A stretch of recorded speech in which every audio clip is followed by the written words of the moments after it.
3.1, number 13, this is the graph of y equals x, natural log of x minus x. And we're supposed to pick out the one that is the derivative of this. So the derivative of this. So if we look, I'm going to just graph the derivative of it, make a sketch. The derivative of this is 0 at this point, so I'm going to put a dot there. The derivative here is negative. It's a negative slope, and it's very steep here.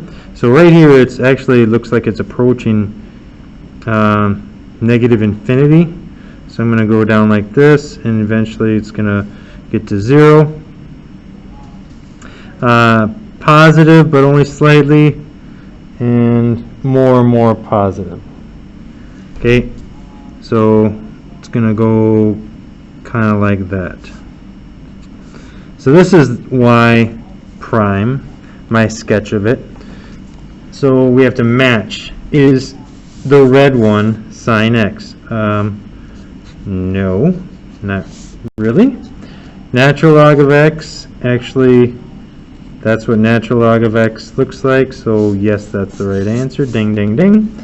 Square root of x, if I wanted to.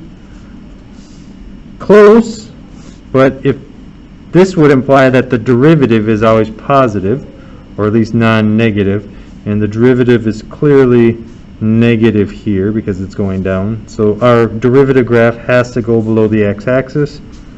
You could use that same logic here for x squared. It never goes below the x-axis. And we know that the derivative is negative at some point. And then 3x minus 1, well, that's kind of a silly answer, because it goes on forever to the left. And we know that the derivative, oh, actually it's not that silly. The derivative of what function gives you a linear, and it's always going to be quadratic. Well, this kind of looks like a quadratic or parabola, but look at the equation. I could see how you'd think that maybe, but based on the equation, x, natural log x minus x, it can't be. So natural log x is the answer. I understood this one. It was just more how to explain it algebraically, but if you had a problem like this, would you just explain it with a graph, or how would you do that? Yeah, you're going to be asked, this would be a graph one, and you're going to be asked to kind of just look at graphs. And it didn't work, so. Yep.